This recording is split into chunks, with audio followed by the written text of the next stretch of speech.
आज के वीडियो में हम लोग नवीं कक्षा के अध्याय 1 ठीक है विज्ञान का पहला चैप्टर पढ़ेंगे। हमारे आसपास के पदार्थ, मैटर इन आवर सराउंडिंग, ये पाठ का नाम है। ठीक है, जब हम लोग हमारे आसपास के पदार्थ के बारे में पढ़ रहे हैं तो पहले ये समझते हैं कि पदार्थ क्या होता है। ठीक है, तो वो सभी वस्तुएं जिसका द्रव्यमान होता है तथा कुछ स्थान यानी कि आयतन घेरती हैं पदार्थ कहलाते हैं। आप अपने आसपास का कोई भी चीज़ देखिए, जैसे हवा, पानी, पत्थर, बादल, तारे, पौधे एवं पशु इत्यादि। ठीक है, ये पेंसिल, ये पेपर, कुछ भी चीज़ जिसका कुछ द्रव्यमान होता है यानी कि कुछ वजन होता है और कुछ स्थान घेरती है। जैसे मैंने इसको रखा तो ये कुछ स्थान घेर लिया। इस प्रकार से जितनी भी चीज़ें हैं वो सभी पदार्थ हैं। ठीक है, अब ये पदार्थ अभी से तो है नहीं, पदार्थ पहले से भी थे। ठीक है, तो भारत के जो प्राचीन दार्शनिक थे उनके अनुसार सभी वस्तुएं 5 मूल तत्वों से मिलकर बना हुआ है। उनका कहना था कि हमारा शरीर और जो भी चीज़ है, सभी जो चीज़ें हैं सभी 5 तत्व से मिलकर बना हुआ है। ठीक है, जिसे पंच तत्व कहा जाता है। क्या क्या था? वायु, पृथ्वी, अग्नि, जल और आकाश। ठीक है, आपने सुना होगा क्षिति, जल, पावक, गगन, समीर। ठीक है, तो ये 5 चीज़ों से मिलकर सभी वस्तुएं बनी हुई है, ये प्राचीन दार्शनिकों का मानना था। ठीक है, अब जो आधुनिक वैज्ञानिक हैं, आधुनिक वैज्ञानिक ने पदार्थ को भौतिक गुणधर्म एवं रासायनिक प्रकृति के आधार पर 2 प्रकार से वर्गीकृत किया है। ये तो प्राचीन का मानना था कि कोई भी चीज़ें आपका 5 ये तत्व है उनसे मिलकर बना हुआ है। लेकिन अभी जो आधुनिक वैज्ञानिक हैं उनका कहना है कि जो पदार्थ हैं, जितने भी पदार्थ हैं, उसको हम लोग 2 भागों में बांट सकते हैं। एक उसका भौतिक गुणधर्म के आधार पर और दूसरा उसका रासायनिक प्रकृति के आधार पर। तो इस चैप्टर में हम लोग भौतिक गुणधर्म के आधार पर हम लोग जो भी पदार्थ है उसके बारे में पढ़ेंगे। ठीक है, आगे बढ़ते हैं। प्रश्न मतलब आपका पॉइंट 1.1 क्या है? पदार्थ के भौतिक स्वरूप, यानी कि पदार्थ कैसे बना हुआ है। यहाँ पे देखिए क्या है, पदार्थ कणों से मिलकर बना होता है। पदार्थ किससे मिलकर बना होता है? कणों से मतलब कोई भी है, ये अगर हम लोग लकड़ी का ये पेंसिल देख रहे हैं तो ये भी इसमें छोटे छोटे कण से मिलकर ये बना हुआ है, ऐसा मानना है। ठीक है, अब इसको अगर आपको समझना है तब क्या करें, ये जल है यानी कि पानी है, ये पानी का एक गिलास है मान लेते हैं।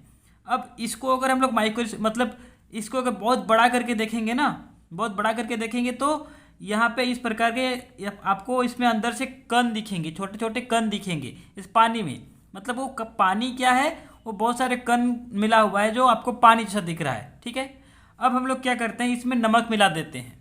अब जैसे नमक मिला देंगे, नमक भी इसमें घुल जाएगा। नमक मिला के इसको हम लोग घोल देंगे। ठीक है, घुल गया। अब जब नमक घुल जाएगा तब भी ये जो लेवल है इसका, आप ऐसा घर में करके देख सकते हैं। आप आधा गिलास पानी लीजिए, ठीक है, उसको आप अगर कांच के गिलास में ले सकते हैं, बाहर से आपको उसका लेवल दिखेगा।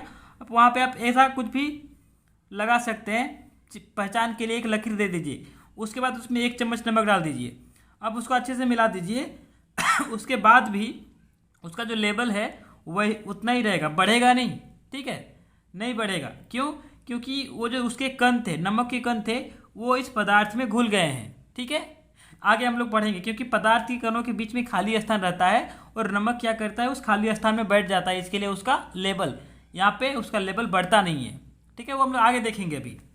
तो अगला पॉइंट है, पदार्थ के ये कण कितने छोटे होते हैं। हमने तो ये समझ लिया कि पदार्थ कणों से मिलकर बना होता है, तो कण का कुछ तो साइज होना चाहिए ना। तो पदार्थ के कण कितने छोटे होते हैं? तो इसका उत्तर है कि पदार्थ के कण बहुत छोटे होते हैं, इतने छोटे कि हम कल्पना भी नहीं कर सकते। मतलब क्या बोल रहा है कि आप सोच भी नहीं सकते, उतना छोटे होते हैं। इसको हम लोग कैसे समझें? एक क्रियाकलाप आप घर में कर सकते हैं। पानी लीजिए, ठीक है, इसमें आप 2 ml डेटॉल डाल दीजिए। डेटॉल, ठीक है, 2 ml मतलब थोड़ा सा मानते हैं 1 चम्मच डेटॉल डाल दिए इसमें। ठीक है, अब इसको अच्छे से मिलाइएगा आप, तो क्या हो जाएगा, ये पूरा डेटॉल जैसा महकेगा पूरा पानी। अब क्या करिए, ये पानी मान लेते हैं कि 1 लीटर है, ऐसा मान लेते हैं। तो अब क्या करिए, इसका सिर्फ 100 ml आप क्या करिए दूसरे पानी में मिला दीजिए। तो और उसके बाद फिर इसको पूरा घोलिए। तो ये जो 100 ml में जितना डेटॉल था वो इसमें आ जाएगा। अब ये पूरा फैलेगा। अब फिर 100 ml इसमें डाल दीजिए दूसरे ग्लास में, फिर 100 ml, ऐसा करते जाइएगा। तो क्या होगा जो पहले 2 ml डाले थे वो पूरे में फैल गया, उसका 10वां भाग को हम लोग निकाले, पूरे में फैला दिए, फिर दूसरा में निकाले, फिर पूरे में फैला दिए।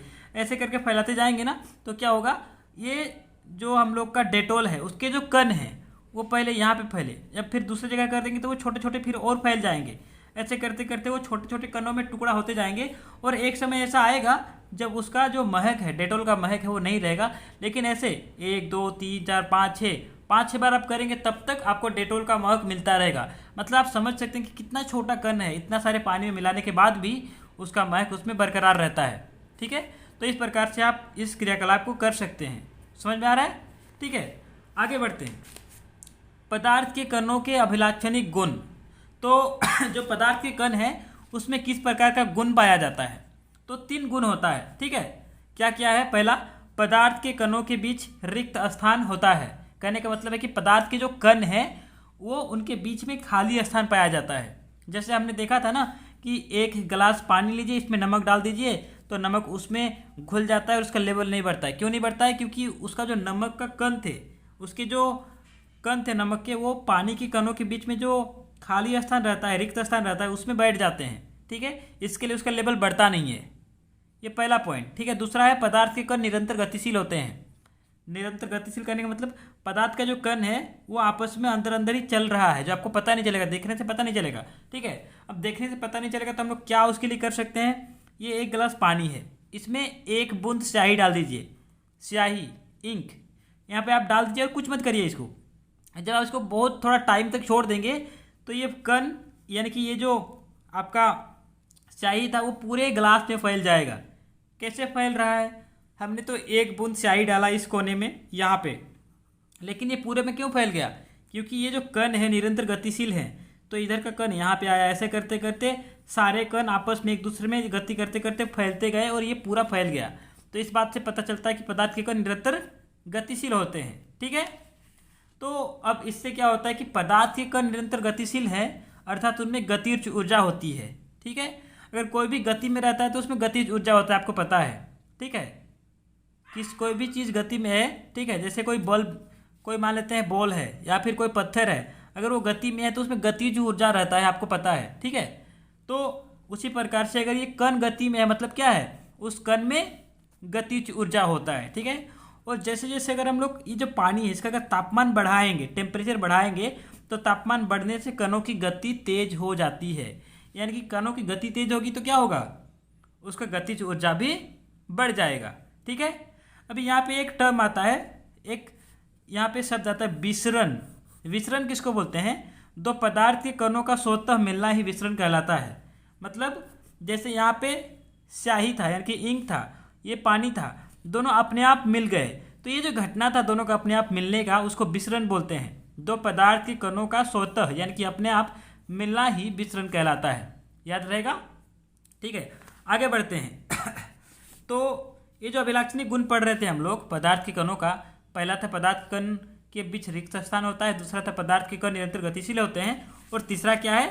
पदार्थ के कण एक दूसरे को आकर्षित करते हैं। ठीक है, तो अगर आपको पूछता है कि पदार्थ के कणों की अभिलाक्षणिक गुण क्या क्या है, तो आपको ये 3 चीज़ें बोलनी है। ठीक है, अभी इसके बाद आपको एनसीईआरटी बुक देखेंगे तो उसमें कुछ क्वेश्चन मिलेगा जिसको हम लोग अभी आंसर करेंगे। ठीक है, आपको ध्यान से देखना है। हमने क्या पढ़ा था? पदार्थ। पदार्थ मतलब जिसका कुछ आयतन होता है, ठीक है, और जिसका कुछ भार होता है। क्या पढ़े थे हम लोगों ने? जिसका कुछ द्रव्यमान होता है और कुछ स्थान घेरती है, उसको हम लोग पदार्थ बोल रहे थे। क्वेश्चन क्या बोल रहा है? निम्न में से कौन से पदार्थ हैं? इसमें से कौन कौन सा पदार्थ है? कुर्सी जगह घेरता है, ठीक है, वायु जगह घेरता है, स्नेह, स्नेह मन का भाव है स्नेह, तो ये जगह नहीं घेरता है, पदार्थ नहीं है। गंध पदार्थ नहीं है। घृणा, मन के अंदर घृणा, आप किसी को, आपको कोई अच्छा नहीं लग रहा है तो मन का भाव है, जगह थोड़ी घेरता है वो, तो ये भी नहीं है। बादाम है, विचार नहीं है। शीत ठंडा नहीं है। शीतल पेय यानी कोल्ड ड्रिंक्स है, इत्र की सुगंध, ये भी नहीं है। समझ में आ गया? अगर कोई जगह घेर रहा है आपको, कुर्सी जगह घेरेगा ना जी, तो ये क्या हो जाएगा? पदार्थ। वायु यानी कि हवा जगह घेरेगा ना।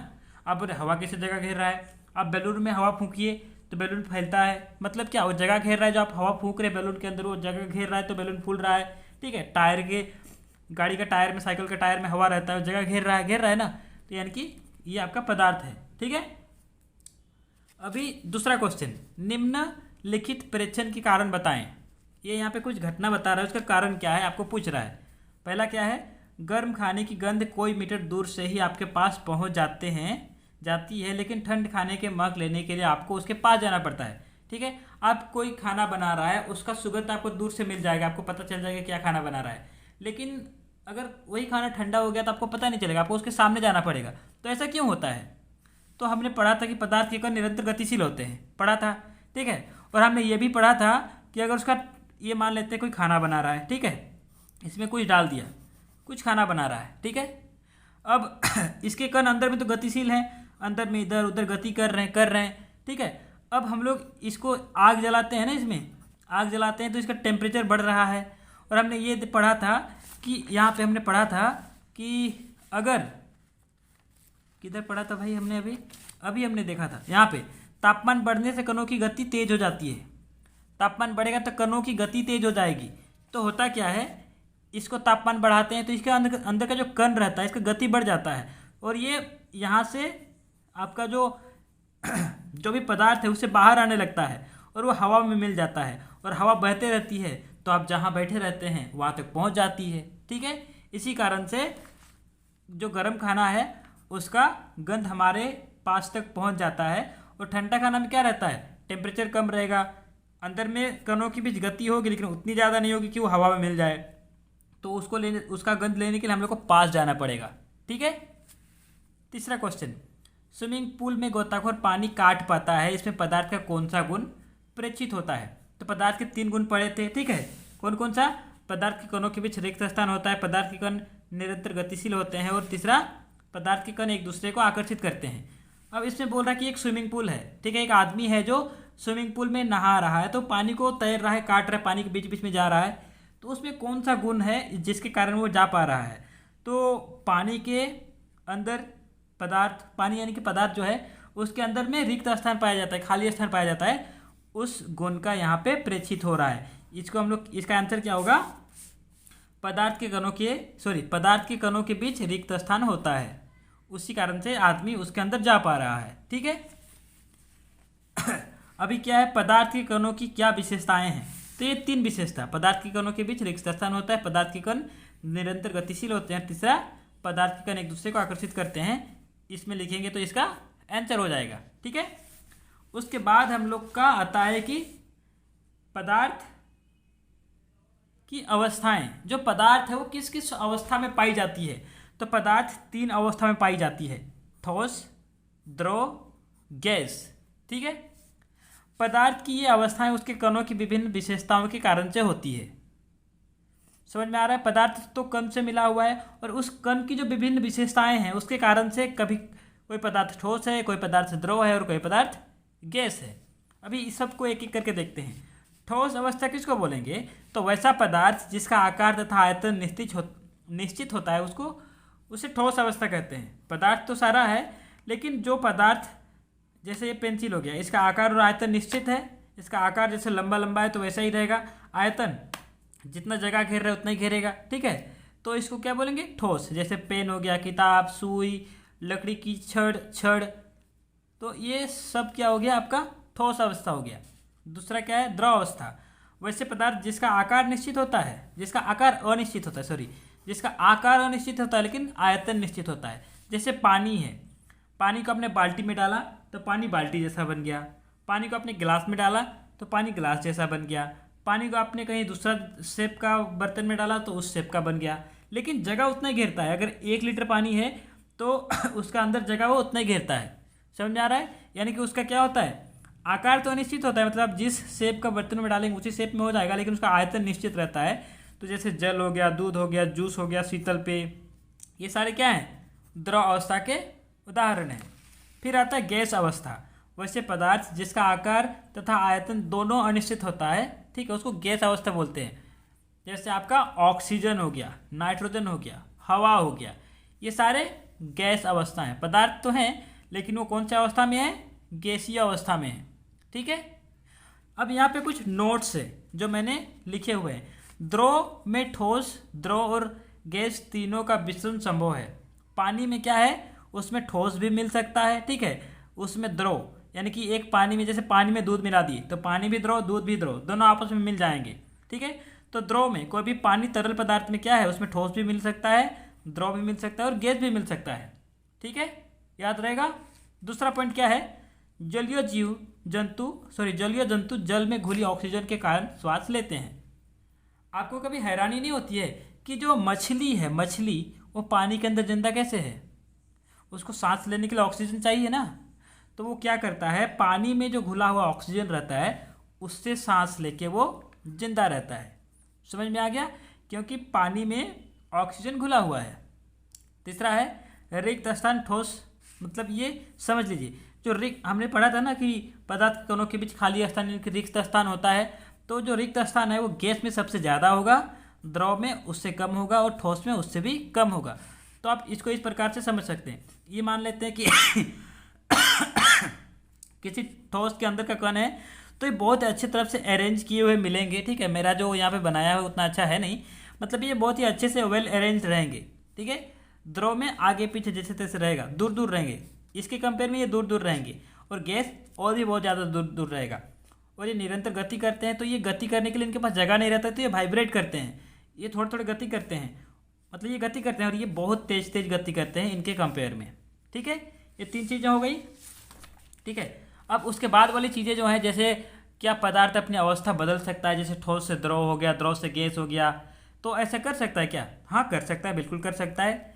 उसका उदाहरण आपको कहाँ मिलेगा? जल पदार्थ की तीनों अवस्था में रह सकता है, यानी कि पानी है वो तीनों अवस्था में रह सकता है। ठोस अवस्था में बर्फ आपको मिलेगा, द्रव अवस्था में पानी यानी कि जल मिलेगा, और गैस अवस्था में जल वाष्प, भाप बन के पानी उड़ता है ना, यानी कि वो गैस बन जाता है, उससे पहले पानी रहता है, और आपने जमा हुआ बर्फ भी देखा होगा। ठीक है, तो आज की वीडियो में इतना ही। उसके बाद अगला जो भाग होगा उसमें तापमान परिवर्तन का प्रभाव, और इससे आगे जो भी चैप्टर में आपके पॉइंट्स मिलेंगे सभी मैं आपको धीरे धीरे करके कवर करूंगा। ओके, तो अगर वीडियो पसंद आया तो वीडियो को लाइक करें और अपने दोस्तों के साथ जरूर शेयर करें। Thank you.